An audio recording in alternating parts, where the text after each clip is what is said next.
कहानी की शुरुआत में हमें समुद्र के बीचों बीच एक आदमी को दिखाया जाता है जो कि वो फिशिंग करने के लिए आया होता है। ये आदमी यहाँ पर कई दिनों से फिशिंग कर रहे थे और फिर एक दिन ये आदमी जैसे ही सोकर उठता है तो इसके बोट के अंदर काफी सारा पानी भरा हुआ था, जिसे देखते ही वो काफी घबराया जाता है क्योंकि उसको कुछ भी समझ में नहीं आता कि ये पानी कहाँ से आया। इसलिए वो अपने बोट को चेक करने लगता है और जैसे ही वो देखता है तो वहाँ पर एक बड़ा सा कंटेनर आकर उसके बोट से टकराया हुआ था, जिस वजह से उसके बोट में छेद होकर वहाँ से पानी अंदर घुस गए थे। ये देखने के बाद वो आदमी जैसे तैसे करके उस कंटेनर को अपनी बोट से अलग कर देता है, लेकिन यहाँ पर छेद होने की वजह से काफी सारे पानी भर चुका था, इसलिए वो वाटर पंप ऑन करके पानी को बोट से बाहर निकालने की कोशिश करता है, लेकिन पानी भरने की वजह से वो मशीन भी ऑन नहीं हो पाता। ये देखकर वो काफी परेशान हो जाता है क्योंकि उसने जल्दी से पानी बाहर नहीं निकाला तो उसके बोट डूब जाएगा, इसलिए वो खुद ही एक हैंडपंप बनाकर पानी को बाहर निकालने लगता है। लेकिन यहाँ पर उस छेद से अभी भी बोट के अंदर पानी आ रहा होता है।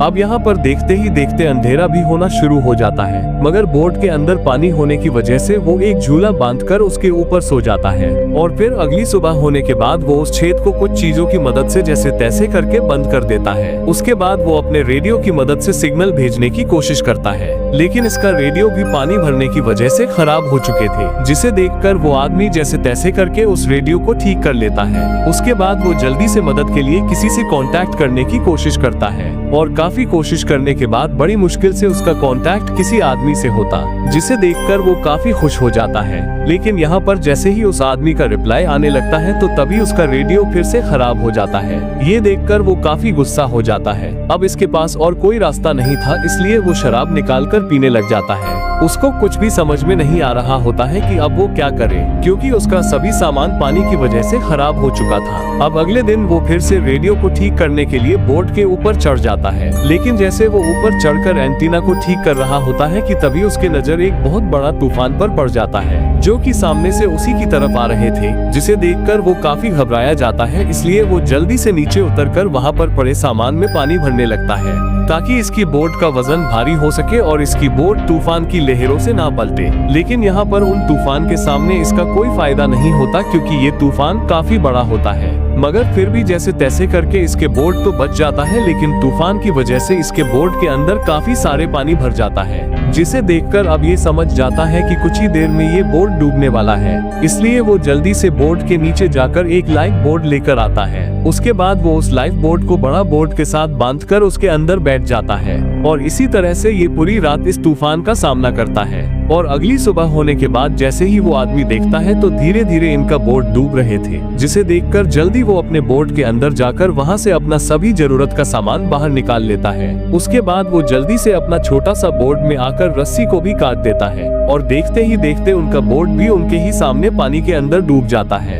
ये देखकर उसको काफी दुख हो जाता है। अब यहाँ पर इसके पास और कोई रास्ता नहीं होता, इसलिए वो आगे बढ़ने का फैसला करता है। उसके बाद वो अपने पास हुई मैप निकाल कर देखता है तो उसको पता चलता है कि वो शिपिंग लाइन के बिल्कुल करीब है, जिसे देखकर वो काफी खुश हो जाता है। इसलिए वो जल्दी से वहां जाकर इंतजार करने लगता है ताकि कोई शिप आकर उसको बचा ले। लेकिन सारा दिन इंतजार करने के बाद भी इसके सामने से कोई भी शिप नहीं गुजरता। अब धीरे धीरे उस आदमी को लगने लगता है कि शायद यहाँ पर कोई शिप नहीं आएगा, इसलिए उसको काफी बुरा लगता है। लेकिन उसके कुछ देर बाद यहाँ पर फिर से एक बार तूफान आ जाता है, जिसे देखकर अब उसको लगता है कि शायद इस बार वो नहीं बचेगा, मगर फिर भी वो उस तूफान का सामना करता है और वहाँ पर देखते ही देखते एक बड़ा सा पानी का लहर आ जाता है, जिससे उस आदमी को लाइफ बोट से नीचे पानी में गिरा देता है। लेकिन यहाँ पर वो आदमी जैसे तैसे करके अपनी लाइफ बोट को बड़ी मुश्किल से सीधा करके उसके ऊपर चढ़ जाता है और पूरी रात ये आदमी ऐसे ही इस तूफान का सामना करता है और अगली सुबह होते होते ये तूफान भी रुक जाता है।